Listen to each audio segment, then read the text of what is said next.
입니다. 아멘. 무언가에 간절해 보셨거나 또 누군가를 혹은 무언가를 간절히 기다려 보신 적이 있으실 것입니다. 갑자기 가족이 정신을 잃고 사경을 헤매어서 병원을 갔는데 의사께서 걱정스러운 표정을 지을 때 가족들의 마음은 간절해집니다. 좀 살려주십시오. 왜 이런 겁니까? 간절해지지 않겠습니까? 며칠 내에 돈을 마련해야 등록할 수 있는데 돈이 없어서 등록 날짜는 다가오는데 등록할 수가 없는 당사자나 부모님이 계시면은 굉장히 간절해지지 않겠습니까? 지금 전세난이 많이 문제가 되고 있는데 갑자기 크게 인상된 전세 비용 때문에 그것을 마련할 길이 보이지 않을 때 가슴 졸이면서 마음은 굉장히 간절해지지 않겠습니까? 살아오시면서 그런 간절해진 상황 혹은 무언가를 혹은 누군가를 간절히 기다려 보신 적이 있으실 것입니다. 그럴 때 그 간절함을 우리 민족은 애가 탄다 이렇게 말합니다. 애라는 말이 창자, 내장을 말하는 것이죠. 너무너무 안타까우니까 이 간장이, 창자가, 내장이 녹는 것 같다. 그게 애가 탄다 하는 것이죠. 이 애 타는 상황은 참 힘들고 눈물겨운 것입니다. 그래서 이 애타는 상황을 좀 잘못 다루면은 크게 낭패를 보게 됩니다. 한두 번 좌절하다가 그게 막 분노로 변해버립니다. 이스라엘 백성들이 얼마나 애가 탔는지 모릅니다. 애는 막 울고 엄마 아빠 다리 아프다 그러고 어른인 자기도 힘든데 마냥 구름 기둥은 가는 겁니다. 구름 기둥이 서 있어야지 앉아서 좀 쉬고 뭐 밥도 해 먹으려는데 이제 불 피우고 뭐 하려고 그러는데 구름 기둥이 움직인다 그러면 뭐 천막 다 또 메고 또 가야 되는데 문제는 어디까지 갈지를 모르는 거예요. 그러니까 이게 하루 이틀이지. 밤에 자다가도 보초가 불 기둥이 움직인다 그러면 자다가 뭐 새벽 2시 3시에 텐트 다 걷어가지고 또 불 기둥을 쫓아가는 일이 얼마나 힘들었겠어요. 그러다 보니 이 애가 타다가 이 애탐이 그만 좌절과 분노로 바뀌어버렸어요. 그래서 모세고 나발이고 죽여버리겠다고 막 난리가 난 것입니다. 그래서 불뱀이 나오고 뭐 징계를 당하고 죽고 뭐 이렇게 되는데 그런 분노와 이 안타까움이 일부분 뭐 잘한 것은 아니지만 인간의 연약함 속에서 이해가 되어집니다. 이 간절함, 이 애탐을 잘못 따르면 큰 문제가 됩니다. 끔찍한 사건이죠. 지존파라 그래가지고 사람을 불에 태워 죽이고 뭐 엄청나게. 그래서 명절에 온 국민이 텔레비전을 보다가 깜짝 놀란 사건이 있었습니다. 그런데 지존파라고 하는 그분들이 나와서 하는 말이 부자들을 다 죽여버리겠다 그랬어요. 뭐 부자라고 다 나쁜 거 아닌데 이 간절함, 이 돈에 대한 이 애절함이 그만 그런 형태가 되어져 버린 거예요. 공부를 잘하고 싶은데 공부가 잘 안 되는 거예요. 그런데 부모님은 네 같은 거는 정말 행복하다. 엄마나 아빠가 공부할 때는 못 먹고 이런 이야기 하면 안 돼요. 그러면서 야 너는 얼마나 호강스러우냐. 너는 공부밖에 더 할 수 없어. 너는 공부만 하면 나는 옛날에 공부도 해야 되고 집에 들어와서 뭐 농사도 지어야 돼. 그냥 아이가 공부는 잘하고 싶은데 안 되니까 그냥 애절함이 간절함이 극에 다르다 스스로 목숨을 던지는 일도 너무너무 다반사. 10대 20대의 사망 1위가 자살입니다. 너무너무 아이들이 애절해져 버린 것입니다. 그러므로 이 간절함, 이 애절함을 잘못 다루면 크게 낭패를 겪게 됩니다. 그러나 반대로 이 간절함, 이 간장이 끊어질 것 같은 이 애절함을 잘만 다루면 너무너무 놀라운 세계를 경험하게 됩니다. 한번 따라합시다. 아무리 애절해도, 아무리 간절해도, 아무리 힘들어도 나에게는 하나님이 계신다. 한번 아멘 해보세요. 여호와는 나의 목자시니 내가 부족함이 없으리로다. 내가 다리가 부러지고 팔이 부러지고 모가지가 부러지고 화살 전쟁에서 많이 맞아 만신창이가 될 수는 있어도 끝내 나의 목자는 우리들을 지킬 줄 믿습니다. 요 마음만 있으면 애절함은 영광으로 승화될 수 있다. 오늘 그것이 시편 130편입니다. 이 시편 130편은 간절함의 노래입니다. 간장이 끊어질 것 같은 애절함의 시가입니다. 이 시편 130편은 참 오랫동안 역사의 사랑을 받았습니다. 우리 장로교의 시조가 스코틀랜드의 존 낙스인데요, 그것은 껍데기만 그렇고 조금 더 나아가면 칼빈이고 조금 더 나아가면 어거스틴입니다. 조금 더 나아가면 바울이 되고 예수님이 되겠지만은 이 칼빈주의 이 정신이 바로 이 어거스틴에게서 왔어요. 신의 도성 같은 이 명작을 쓴 이 어거스틴 중세의 아주 탕자였다는 거 잘 아실 거예요. 이 어거스틴이 엄청난 놀라운 일을 합니다. 중세의 난잡스러웠던 기독교를 다 정리한 것이 이 어거스틴입니다. 이 대신학자가 죽기 전에 자기가 병상에 누웠을 때 사람에게 부탁을 했습니다. 여보게, 시편 130편을 내가 이렇게 볼 수 있는 벽에 좀 적어주겠나. 그래서 시편 130편이 이 어거스틴의 이 병상 벽에 있었습니다. 적었어. 늘 고개 돌려서 시편 130편을 보시다가 하늘나라 가셨다는 거 유명한 일화입니다. 특별히 마틴 루터 종교개혁자가 힘들고 어려울 때마다 몇몇 성경 구절의 힘을 얻었는데 그 중에 하나가 바로 이 시편 130편입니다.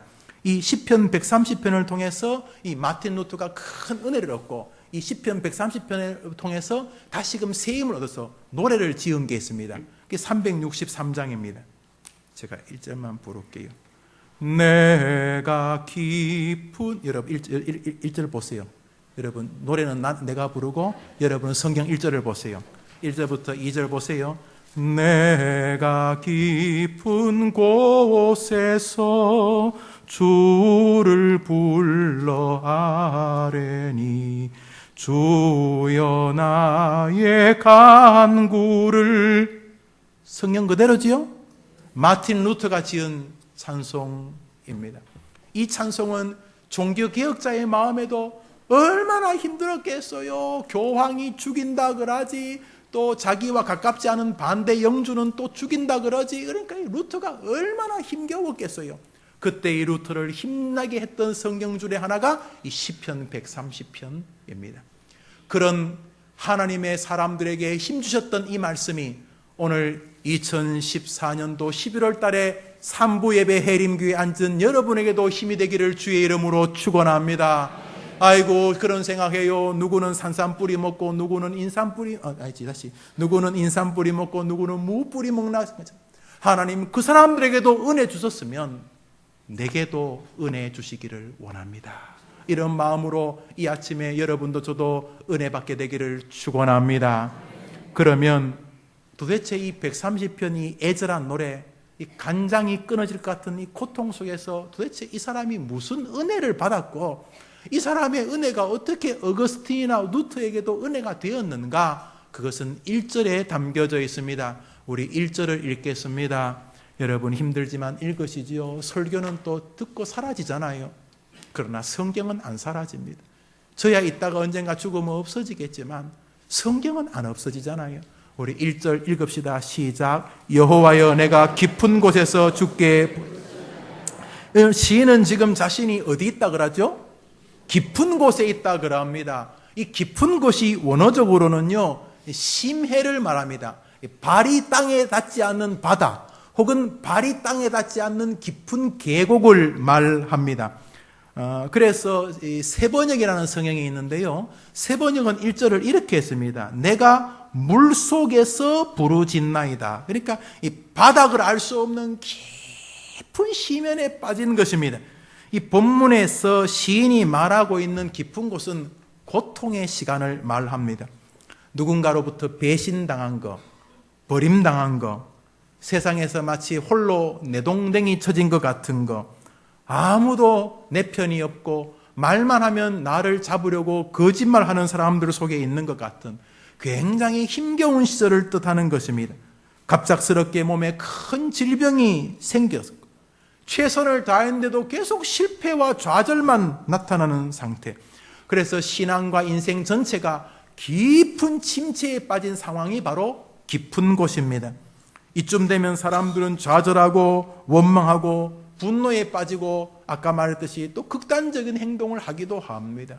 이 사람은 지금 자신이 그냥 만만한 평지에서 부러진다고 말하지 않고 내가 깊은 곳에 있다고 말을 하고 있습니다.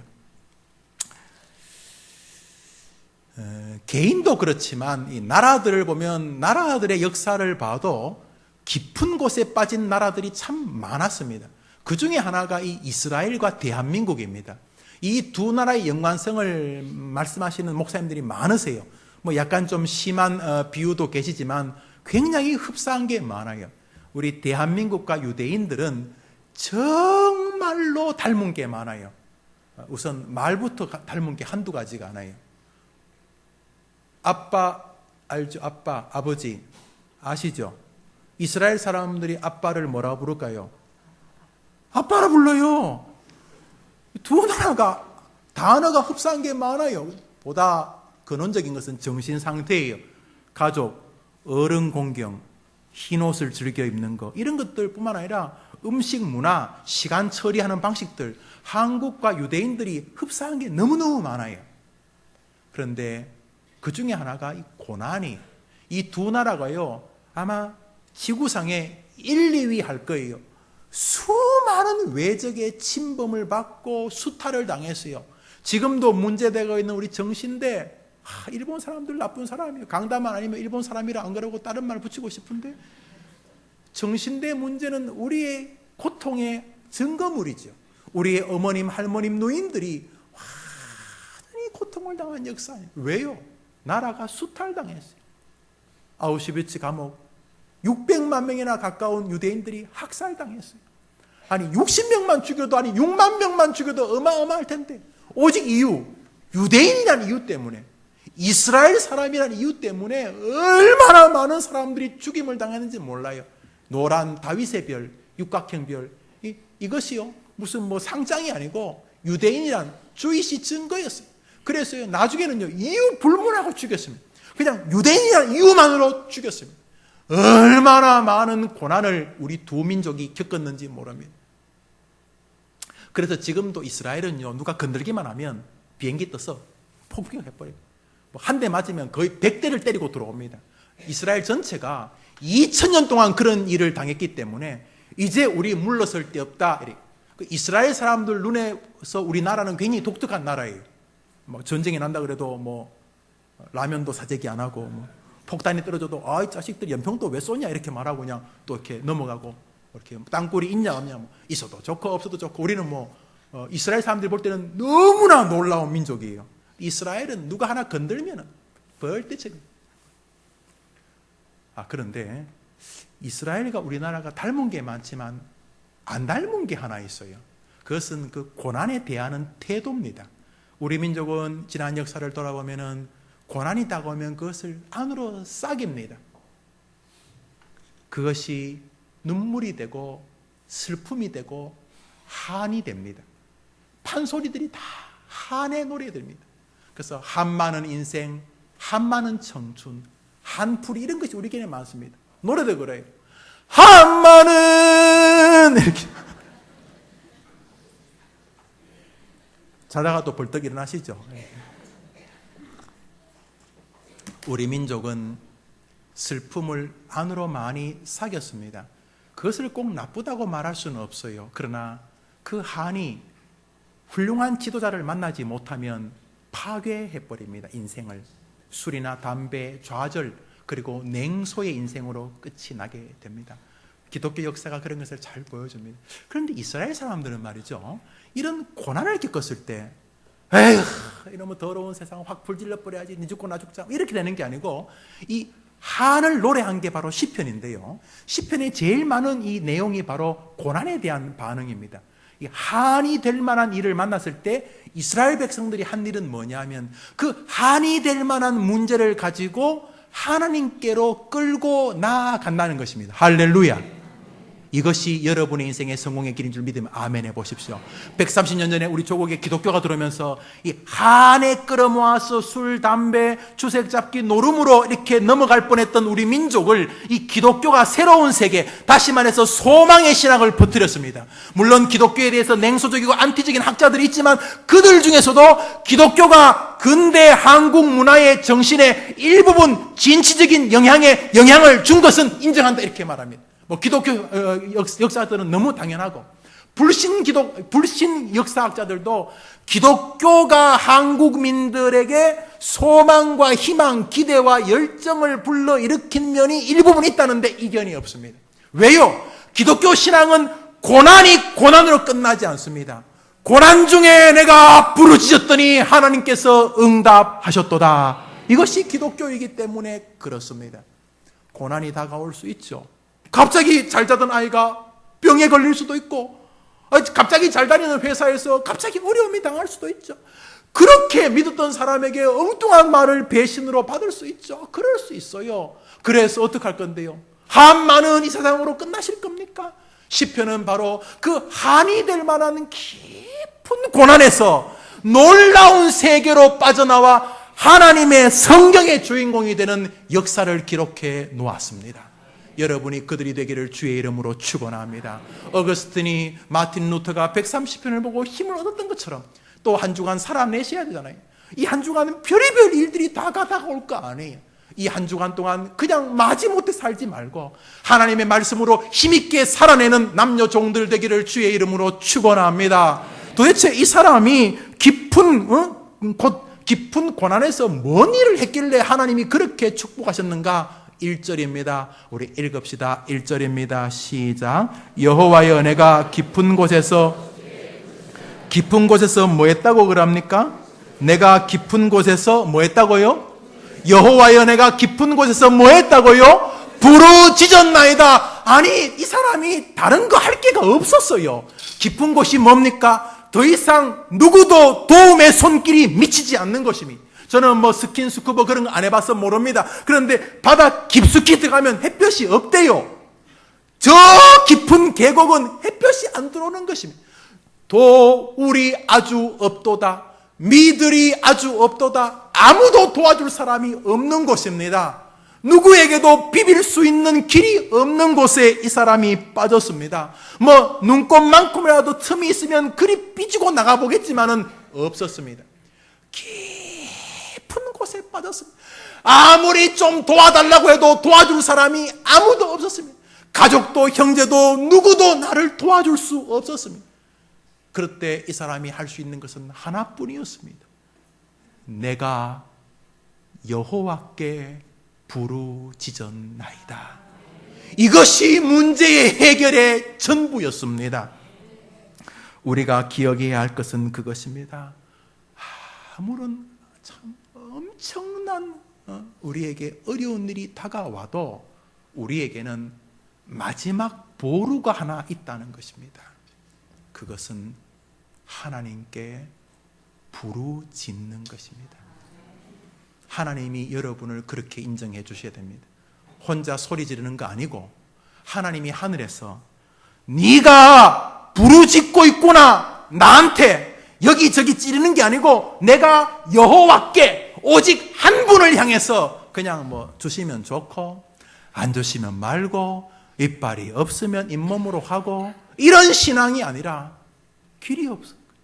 다른 어떠한 방법으로도 돌파구가 없다는 사실을 깨닫고 그는 하나님께만 부르짖기 시작합니다. 모든 인생의 문제는 이렇게 열리는 줄 믿으면 한번 아멘 해보십시오. 세상 사람은 이거 우습게 여깁니다. 우리 기독교인은 이것이 전부인 줄 압니다. 목회를 하면서 느끼는 건 그것입니다. 믿으리 아주 없도다. 내가 뭐 성도님들을 불신한다는 게 아니고 결정적인 것은 하나님하고 저하고의 문제인 것입니다. 목사만 그런 거 아니에요. 여러분도 마찬가지. 인생의 난제는 그분밖에는 길이 없는 것입니다. 이 사람은 제대로 핀트를 딱 맞췄습니다. 물론 깊은 고난에 빠진 것이 그건 계기가 되었는지 모르겠습니다만 이 사람은 깊은 곳에 빠져서 비로소 하나님 앞에 절규하기 시작했다는 것입니다. 여기 부르짖었나이다 크라티카라는 이 히브리어는 완료형입니다. 이 완료형 히브리어는 현재까지 계속 그 일이 진행되고 있다는 것을 말합니다.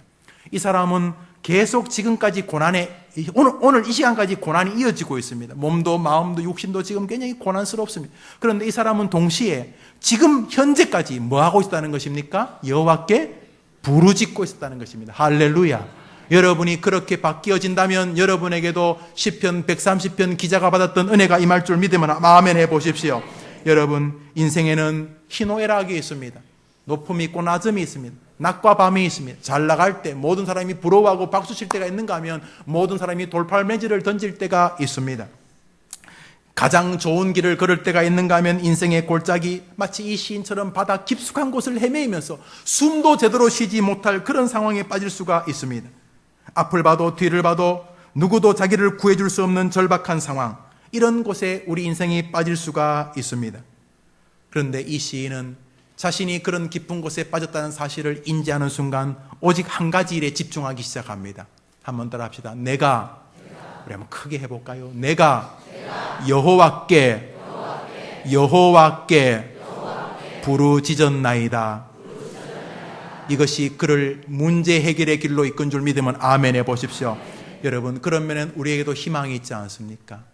여러분도 잡신 앞에 고개를 숙이지 않고 하나님 앞에 나오기까지는 하지 않았었습니까? 그렇다면 이제 하나님도 알고 여러분도 알고 목사도 알 수 있도록 하나님께만 부르짖게 되기를 주의 이름으로 축원합니다. 자꾸 이렇게 이렇게 사람 붙잡고 의미 없습니다. 하나님에게만. 사랑하는 자녀가 있습니까? 자녀가 어려움을 당하고 있습니까? 그래서 여러분이 애처로워서 몇 가지 자녀 앞길을 치워줬습니까? 안 됩니다. 치우면 다시 먼지 불어오면 아이 앞에 또 뭐가 가로막을 것입니다. 여러분이 정말 자녀를 사랑한다면 그 아이가 자기 인생의 난제를 만날 때마다 하나님께만 해결책이 있다는 믿음을 가지고 그 아이들이 하나님께만 부르짖게 만드는 믿음을 전수해 준다면 그 아이에게 최고의 유산을 물려주는 부모 되는 줄 믿으면 아멘 해보십시오. 네 하나님을 만나라. 네 하나님에게는 해결책이 있다. 그것이 공부든 미래든 앞길이든 하나님에게는 희망의 길이 있다. 네 하나님을 만나라. 그 하나님께 부르짖어라. 이렇게 알려주게 되기를 축원합니다. 축원합니다. 시인은 깊은 곳에서 간구했는데 2절에서 다시 한번 반복하고 있습니다. 우리 2절을 읽읍시다. 2절입니다. 시작. 주여 내 소리를 들으시며 나의 부르짖는 소리에. 여러분, 이 같은 말을 반복하는 것은요 싫어합니다. 여러분들이 저를 싫어하는 이유 중에 하나가 했던 말 또 하는 거잖아요. 목사님 했던 말 또 하고. 여러분, 제 원고를 보시면 X표를 3개 해둔 거 보일지 모르겠습니다. 3번 반복하겠다는 것입니다. 아니, 저 인간 저렇게 욕먹으면서 그만하지 모르겠어요. 그런데 성경에서 바울이 거듭 말하는 것이 내게는 불편함이 없고 너희에게는 안전하니라 그랬거든요. 그러니까 아이고, 내가 저 인간 못 바꾸겠다 이런 마음 가지시고 한번 따라해 보시면 좋겠습니다.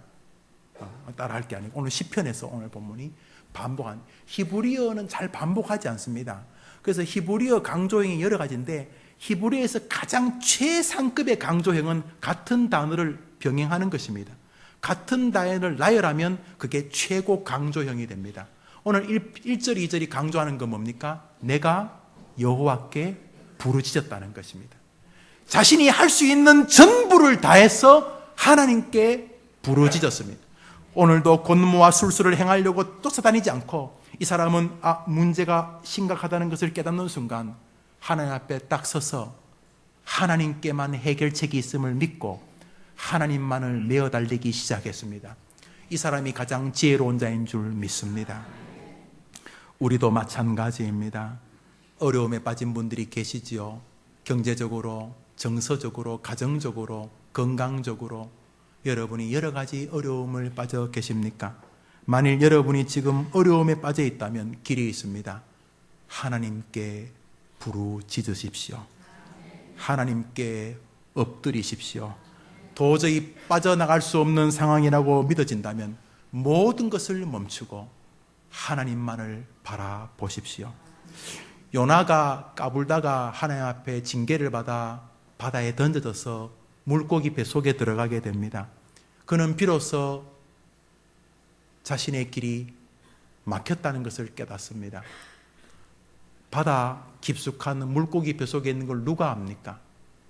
그는 이제 물고기 위에게 녹아서 자신이 죽을 것을 압니다. 그는 자신의 상황을 이렇게 말합니다. 물이 나를 영혼까지 둘렀으며 기품이 나를 에워싸고 바다풀이 내 머리를 감쌌나이다. 내가 산의 뿌리까지 내려갔사오며 땅이 그 빗장으로 나를 막았사오니 길이 없다는 것입니다. 이제는 모든 것이 끝난 상황입니다. 큰 고래 같은 물고기 뱃속에 산채로 들어갔습니다. 이제는 들어온 지 며칠 된 생선처럼 자기도 이제 흐물흐물 녹아 죽을 줄 압니다. 그는 할 수 있는 길이 아무것도 없었습니다. 그런데 그에게 한 가지 일이 남았습니다. 그것이 무엇입니까? 무엇입니까? 하나님께 부르짖는 것이었습니다. 성경은 말합니다. 요나가 물고기 뱃속에서 그 하나님 여호와께 기도하여 가로되 내가 받는 고난을 인하여 여호와께 불러 아뢰옵나이다. 1장 2장에서는 까불고 돌아다니던 선지자가 비로소 고난이 다가오자 모든 것을 멈추고 하나님 앞에 부르짖기 시작했습니다. 그러자 하나님이 시편 130편 기자에게 행했던 은혜를 요나에게도 동일하게 베푸신 줄 믿습니다. 고난이 다가왔을 때 하나님께 부르짖으면 하나님이 은혜를 베푸시는 방식은 변함이 없습니다. 이것이 우리에게 유일한 희망입니다. 어저께나 오늘이나 영원 무궁히 한결같은, 그래요, 어제나 오늘이나 영원 무궁토록 한결같으신 분인, 우리가 부족해도 주님 앞에 부르짖어 하나님이 보실 때 네가 나만 향하여 부르짖는 게 맞다라고 인정만 되어진다면 우리에게도 길이 열릴 줄 믿습니다. 여러분의 자녀에게도 그런 은혜가 임할 줄 믿습니다. 시인은 깊은 곳에 빠지자 자기를 그렇게 만든 사람들을 향하여 원망과 저주를 쏟아내지 않습니다. 그 상황과 처지를 향해 분노를 터뜨리지도 않습니다. 그는 깊은 곳에 빠지자 하나님만을 바라보기 시작합니다. 모든 것을 멈추었습니다. 그리고 부르짖었습니다. 그런데 하나님께 부르짖는 동안 새로운 일이 마음 안에서 일어나기 시작했습니다. 3절을 읽읍시다. 3절입니다. 시작. 여호와여 주께서 죄악을 지켜보실진대 주여 누가, 이 말은 주 앞에 죄 없는 자가 어디 있나이까? 이 말은 자기 이야기입니다. 하나님 앞에서 고난을 받아 고난 속에서, 어려움 속에서, 괴로움 속에서 하나님 앞에 막 부르짖어 나가는 동안 막 부르짖고 하나님 도와주세요, 하나님 하고 막 부르짖는 동안 안에서 막 무언가가 하나 밀려오는데 내가 죄인이구나. 너 죄인이다. 아무도 말 안 했는데 하나님 앞에 메어달려 하나님께로만 기도하는 동안 안에서 뭐가 3절이 밀려오는데 내가 죄인입니다. 할렐루야. 이제 그 사람은 살아나기 시작하는 사람입니다. 고난 중에 있는 분들에게 이 은혜로 넘어가는 역사가 있게 되기를 주의 이름으로 축원합니다. 그런 깊은 죄의식을 기도 속에서 체험합니다. 그런 깊은 물 속에서 비로소 자기를 바라보게 됩니다. 그는 하나님 앞에서 죄 앞에 서 있는 자신의 실상을 보게 됩니다. 내가 죄인이올시다. 인생의 깊은 고난의 계곡은 그런 면에서 성도에게는 축복이 될 수 있습니다. 어떤 사람은 그 고난의 계곡에서 몸을 던져버린다니까요. 세상을 향하여 독한 말을 뱉어냅니다. 그리고 자신이 이렇게 된 것이 부모 때문이고 형제 때문이고 세상 때문이라고 생각하고 끊임없이 남을 향하여 저주합니다. 그러나 정상적인 성도라면 고난 속에서 기도의 세계로 들어가게 됩니다. 기도의 세계로 들어가는 동안 그는 자신의 죄를 보게 됩니다. 이제는 다른 사람의 문제가 아니란 사실을 깨닫습니다. 그는 마치 누가복음 15장에 나오는 탕자처럼 됩니다. 돈 좀 있을 때는 내가 좀 뭐 안다고 할 때는 거들먹거렸는데 하나님이 징계를 주시고 고난을 주시자 돼지 쥐염 열매로도 배부를 수 없는 상황에 빠지자 그 고난 속에서 그는 비로소 깨닫습니다. 내가 하나님과 아버지에게 죄를 범하였도다. 우리 아버지 집에는 하인들도 배부르게 먹고 살지 않느냐. 내가 이제 아버지께로 돌아가서 내가 차마 아버지의 아들이라고 불리움을 받을 수 없으니 종의 하나라고 써달라고 해야 되겠다 하면서 자신을 회개하고 주님께로 돌아가게 됩니다. 할렐루야. 놀랍게도 성경의 레파토리가 똑같다는 사실이 섬찟하지 않습니까? 고난 속에서 기도의 세계에 빠지게 되고 기도 속에서 비로소 그는 자신의 죄인됨을 고백하게 됩니다. 그는 고백하고 참회하기 시작하는데 문제가 발생합니다. 회개를 해도 자기에는 죄를 회개할 능력이 없다는 사실을 깨닫습니다. 많은 사람이 이 죄에 대한 죄책감을 강화하는 것이 신앙이 좋은 것으로 생각합니다. 그래서 이 죄책감으로 자기를 자꾸 괴롭히고 과거의 죄 때문에 스스로 힘들어하는 것을 굉장히 신앙적인 센티멘탈로 받아들여서 그것이 마치 경건한 것처럼 보입니다. 아닙니다. 우리가 그런다고 우리의 죄가 해결되는 게 아니고 그런다고 우리의 죄의식에서 정결해지는 게 아닙니다. 그건 자꾸 자기만 괴롭힐 거예요. 그래서 영지주의와 이 인본주의가 등장하는 것입니다. 그런데 이 시인이 자신의 죄까지를 보면서 막 절규하는데 자신의 죄를 뭐 착하게 살고 뭐 남을 돕고 뭐 구제하고 봉사하고 뭐 한다고 자신과 하나님 사이의 문제가 해결되는 것이 아니란 사실을 비로소 깨닫습니다. 그래서 4절로 넘어가게 됩니다. 우리 4절을 읽읍시다. 시작. 그러나 사유하심이 주께 있음은 한 번 더 합시다. 사유하시는 것은 죄를 사하시는 것은 하나님밖에 없습니다. 믿으면 아멘 해보십시오. 그는 비로소 모든 문제의 해결책은 하나님뿐이라는 사실을 내면적으로 영적으로 육체적으로 정리하게 됩니다. 죄 문제도 내가 해결 못합니다. 죄를 사하실 수 있는 분은 오직 하나님밖에 없나이다. 그는 깊은 곳에서 기독교 원래의 신앙으로 나아갑니다. 이 신칭이 예수 그리스도의 값없는 보혈밖에는 인간의 죄를 사할 수 없다는 근본적인 진리 앞으로 나아갑니다. 그래서 마틴 루터가 시편 130편을 바울의 심장이 뛰는 시편이라 그랬습니다. 이 사람은 4절에서 그것을 보았던 것입니다. 자신의 죄를 회개하고 하나님 앞에 절규하는 동안 자신에게는 자신의 죄를 한 호리도 해결할 수 있는 능력이 없다는 사실을 비로소 깨닫고 하나님에게만 나의 모든 문제를 해결할 능력이 있습니다. 하고 기도하면서 하나님만 이제 바라봅니다. 그냥 뭐 먹고 사는 문제 잘 살고 우리 애들 대학 좋은 데 가고 그런 수준이 아니고 모든 것 전 인격적으로 나의 모든 것이 하나님에게만 있습니다. 라고 기도하기 시작합니다. 여러분, 과거의 죄 때문에 늘 꺼림칙한 삶을 사시는 분들이 계십니까? 혹시 이건 하나님 앞에 용서받지 못할 죄라는 의식을 가지며 교회 생활하시는 분이 계십니까? 예수 그리스도를 믿는 사람에게는 그런 것이 없는 줄 믿으시기 바랍니다. 무슨 죄라도 주홍같이 붉을지라도 예수는 여러분을 양털처럼 희게 하시는 줄 믿습니다. 여기에 흥정하려고 하지 마십시오. 양심의 가책 그것을 제가 욕하지는 않겠습니다. 그래서 죄책감으로 어느 정도 괴로워하는 것이 신앙적이라고 생각하신다면 저는 동의를 할 수가 없습니다. 저의 예수님을 십자가에 다시 못 박지 마십시오. 여러분이 잘못하고 실수하는 건 제가 이해합니다.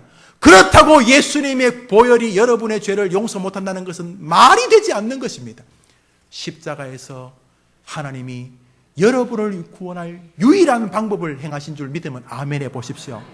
자꾸 거기다 보태지 마세요. 십자가도 있는데 나도 좀 더 착하게 살아가지고 제발 그런 말 좀 하지 마세요. 아니 그러면 말로 예수님이 죽어요 착하게 사시게 놔두지. 착하게 사는 것은 구원의 감사에 대한 기쁨의 발로일지 모르지만 그것 가지고 흥정하시려고 하면 주님을 다시 십자가에 못 박는 것입니다. 예수밖에는 구원의 길이 없는 줄 믿으면 아멘 해보십시오. 그러니까 구원파 신천지들이 들어가지고 교회를 쑥대밭을 만들고 너희 목사 뭐 문제 있지 별소리 다 해도 결국은 여러분의 구원을 공격할 것입니다. 여러분, 예수님이 여러분의 죄를 다 가져갔다고 믿으면 하면 그게 아멘 해보십시오. 한번 믿으면 아멘 해보십시오. 그런데 자꾸 그것도 하고 착하게도 살고 자꾸 그런 말 하면 마귀라고, 마귀야. 우리가 착하게 사는 것은 구원받으려고 착하게 사는 게 아니라 고마운 거예요. 고마운 거. 내가 사고나 죽었는데 너희들 살아있어요. 심장이 부서졌는데 어떤 사람이 자기 심장을 날 주고 죽어버린 거예요. 아침에 일어나 보니까 침대에 시체가 있어요. 이게 뭐냐 그러니까 저 사람이 강제적으로 자기 심장을, 제가 바보 같았어요. 의학적으로 가능한지 모르겠습니다만 이 사람이 자기 심장을 벌떡벌떡 뛰는 걸 날 주고 심장 뺐으면 죽었잖아요. 죽어버린 거예요. 눈을 딱 뜨니까 나는 살았고 이 사람은 죽은 거예요. 왜 죽었냐 그러니까 다 울어. 그 가족도 막 울어요. 왜 우냐니까 이 사람이 당신 살리려고 심장 주고 죽었다는 거예요. 제가 인간의 탈을 썼으면 죽을 때까지 그 사람이 얼마나 고맙고 그 가족들 앞에 제가 눈이라도 제대로 띄겠습니까? 아이고, 당신 가장이 살아야 되는데 왜 나 같은 거 살리려고 심장까지 간이나 그런 건 모르겠는데 왜 심장을 주고 죽었습니까? 그러면서도 제가 뭐라 그러겠어요? 유구무원. 아이고, 그냥 그 가족들 앞에 서면 할 말이 없는 거죠. 심장 주고 죽은 가족들 앞에 내가 뭔 말을 할 거예요? 우리가 착한 일을 하는 건 그런 거예요.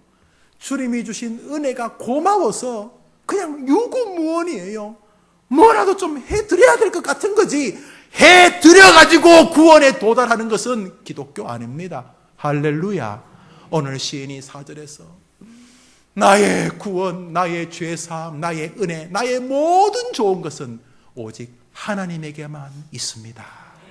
이게 믿어지자 놀랍게도 깊은 데서 일어나기 시작합니다. 한번 더 합시다. 나의 모든 문제를 하나님은 해결하실 수 있습니다.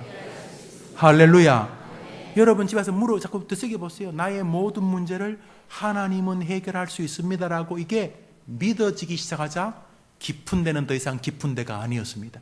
그는 그 자리에서 일어나게 되었습니다. 할렐루야. 할렐루야. 시인은 극심한 고통 가운데서 하나님께 간절히 기도하였습니다. 그러자 그는 자신의 죄를 정직하게 보게 되었습니다. 사실 교회가 이것이어야 되는데 말이죠. 그리고 나서 그는 하나님 밖에는 구원과 소망의 길이 없다는 것을 알게 되었습니다. 이제는 그 사람은 노골적으로 하나님만 바라봅니다. 초점이 딱 정해졌습니다. 하나님 이것도 주시고 저것도 주시고 이것도 해결해 저것도 해결해 주시고 이렇게 그런 게 아니고 이 시인의 마음은 하나님이라는 단어에 딱 맞췄습니다. 주의 음성 한 번 발하시면 세상의 모든 것 망하게 될 줄 믿습니다. 승리하게 될 줄 믿습니다. 5절 6절을 읽고 설교를 마칩시다. 5절 6절입니다. 30장 130편 5절 6절 시작. 나 곧 내 영혼은 여호와를 기다리며 나는 주의 말씀을 바라는도다. 파수꾼이 아침을 기다림보다 내 영혼이 주를 더 기다리는 참으로 파수꾼이 아침을 기다림보다. 여기 기다립니다. 바라니다. 기다린 뭘? 하나님을. 정확히 말하면 하나님의 나타나심을, 좀 더 정확히 말하면 하나님의 자비를, 하나님의 은혜를 기다립니다. 여러분, 외국에 돈을 벌러 가신 분이 이제 내년이면 돌아온다고 합니다. 지금은 새 방을 살고 있지만은 이제 아버지가 저기 사우디아라비아 어디 가서 이제 돈을 가지고 오면 우리가 이제 이 전세, 이 지하방에서 물세 내서 이제 올라갈 수 있다 생각을 합니다. 그래서 가족 모두가 어렵지만 아버지를 기다립니다. 그리고 정말 아버지가 나타나자 모든 것이 해결되어 가정이 있다고 칩시다. 오늘 시인의 마음은 그것입니다. 하나님이 은혜를 베푸시면 나는 해결되어질 수 있습니다. 이것이 이 사람을 오늘 깊은 데에서 벌떡 일어나게 했던 것입니다. 할렐루야. 어떤 사람은 이런 말합니다. 목사님, 저는 이미 하나님 믿고 은혜 복 받았어요. 충분히 복 받았어요. 맞는 말입니다만 절반만 맞는 말입니다. 그러면 오늘 이 시인은 깊은 데서 하나님 안 믿었다는 말입니까? 이 시인도 깊은 데서 하나님 믿었습니다. 그러니까 기도했지요. 우리가 살면서 예수의 구원의 은혜를 받습니다만 오늘 또다시 오늘을 살만한 성령의 능력이 필요한 줄 믿으면 아멘 해보십시오. 청교도는 이것을 성령의 능력 혹은 성령의 인치심이라고 불렀습니다. 날마다 우리는 하나님의 역사와 은혜가 필요합니다. 어떤 문제가 다가왔습니까? 우리는 그 문제가 있어도 예수 지옥 가지 않습니다. 지금 이 문제가 다가왔으면 그 문제 해결 안 돼도 우리는 지옥 가지 않습니다. 그러나 그 문제가 다가왔을 때 그 문제를 해결할 하나님의 은혜가 임하면 그 문제는 아무것도 아니 되는 줄 믿기 때문에 성도는 오늘 현재 그 문제에서 하나님의 은혜와 하나님의 능력만을 바라보는 사람인 줄 믿으시기 바랍니다. 사랑하는 여러분, 만사가 그렇습니다. 하나님이 이 문제에 역사하시면 된다는 믿음을 가졌기 때문에 시인은 고난 속에서 하나님께 부르짖자 시편 기자가 되는 영광을 누리게 된 줄 믿으면 아멘 해보십시오. 사랑하는 여러분, 말씀을 맺으면서 주님은 우리 보고 하나님을 기다리고 있느냐라고 묻고 계시는 것입니다. 기다리지 못하니까 계속 불평하는 것입니다. 원망하는 것입니다. 그런데 저 아버지가 이제 사우디아라비아에서 이제 다음 달이면 온다는 것을 기다리는 사람은 참아낼 수 있습니다. 기다릴 수 있습니다. 엄마, 이번 달만 죽 먹으면 되지? 아빠만 오면 우리 밥 먹을 거야. 기다려낼 수 있습니다. 하나님이 말씀하십니다. 너희가 여호와를 기다리고 있느냐는 것입니다. 원망과 불평과 좌절과 절망으로 완전히 쑥대밭이 되어 있는지, 아니면 그의 내면 세계가 하나님을 기다림이 역력한지 오늘 주님 우리를 부르고 계시는 것입니다. 말씀을 맺으면서 의사가 가족 상태를 보고 고개를 도리도리 할 때 우리가 불안해하고, 그래서 의사 선생님 붙잡고 의사 선생님 고쳐주세요, 살려주세요 하는 것보다 더 간절하게 하나님이 내 인생에 개입하시고 내 자녀들에게 인생에 개입하시고 은혜 주시면, 하나님이 자비를 베푸시면 나의 모든 문제와 내 아이들의 모든 문제가 축복으로 변할 수 있으니 나는 오늘도 하나님을 기다립니다. 하나님의 자비와 은혜를 간절히 소원합니다. 이 사람이 아우슈비츠 감옥에서도 빛을 발하게 되는 것이고 길로틴 떨어지는 칼날 아래에서도 웃음을 지으며 하늘나라 가게 되는 줄 믿으시기 바랍니다. 사랑하는 여러분, 깊은 곳에 계신 분들 많지요. 제가 여러분 압니다. 가정적으로, 경제적으로, 이런저런 인간관계로 깊은 데 다른 일들을 하시면 안 됩니다. 기도의 세계로 들어가 모든 것을 끊고 하나님만을 바라보시는 동안 이 아름다운 영적 수순을 통해 하나님이 일으켜 세우시는 기적을 보게 될 줄 믿으면 아멘 하시기 바랍니다.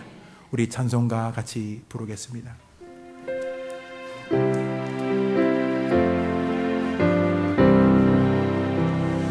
내가 깊은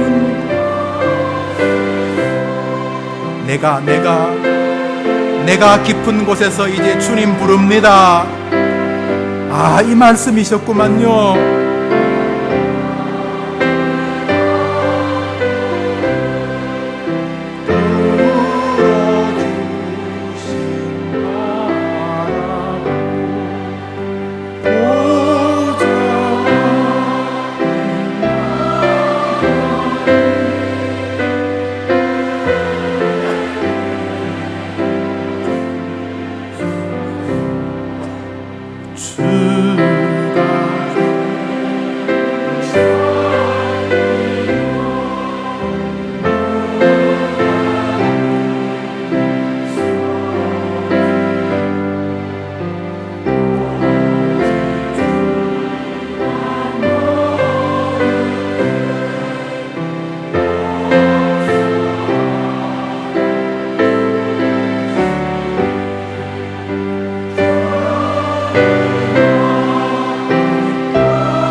주님만 간절하게 원합니다. 이스라엘 백성아, 예림의 백성들아, 주만 바라보아라.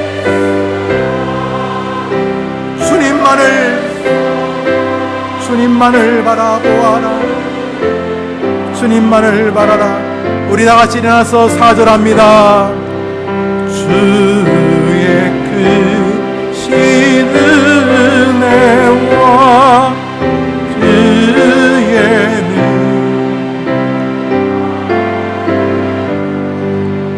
주님만이 우리의 소망이십니다. 언제나 그렇습니다.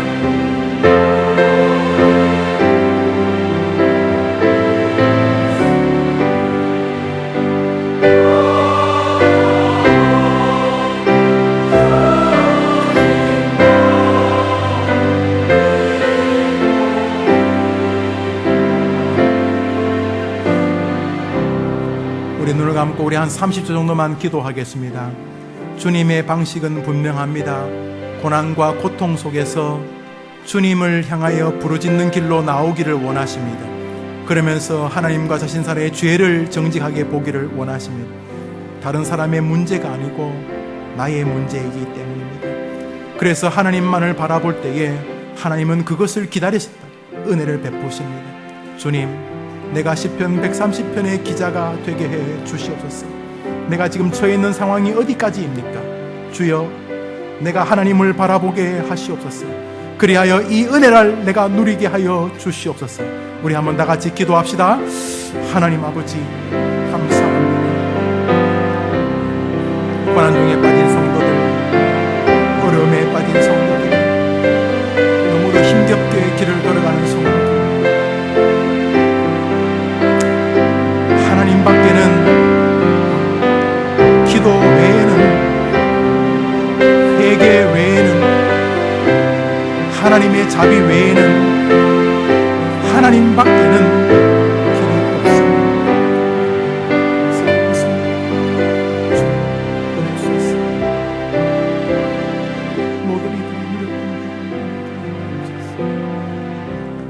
하나님 아버지, 또 한 주간을 살아갑니다. 하나님 밖에는 온전한 해결자가 없음을 믿습니다. 나의 문제이든, 가족의 문제이든, 사랑하는 자녀의 문제이든, 혹은 회사와 직장의 문제이든, 교회의 문제이든, 하나님 밖에는 해결자가 없는 줄 믿습니다. 사람에게 부르짖고 사람에게 도움을 구하는 일련의 행위를 다 마무리하고 하나님께만 부르짖는 우리 해림의 가족들이 되게 하여 주옵소서. 깊은 곳에 빠진 성도들이 있습니까? 암입니까? 중병입니까? 가족의 분열과 불화입니까? 질병입니까? 경제적인 문제입니까? 인생의 난제를 만났습니까? 인생의 깊은 곳에서 해결자가 어디 있는지를 돌아보며 시인의 방법, 요나의 방법이 우리 성도님들의 방법이 되게 하여 주옵소서. 내가 깊은 곳에서 주님을 부릅니다. 주님 밖에는 해결자가 없는 줄 믿습니다. 정직한 마음으로 하나님께 인정받는 참회와 간구의 주인공의 한 주간 되게 하여 주시기를 예수님의 이름으로 기도합니다. 아멘. 이제는 예수님의 크신 은혜와 하나님의 사랑과 성령의 교통하심이 시편 130편의 인생을 우리도 살고 있기에 시편 130편의 음성을 주신 줄 믿고 시편 130편의 기자처럼 그 인생의 수렁에서 빠져나오기를 원하여 기도와 참회와 하나님을 향한 자비와 은혜를 갈망하는 신앙의 길로 한 주간 살아보리라 다짐하는 주의 백성들 위해 해림교회 위에 이제로 영원토록 함께 있을지어다. 아멘.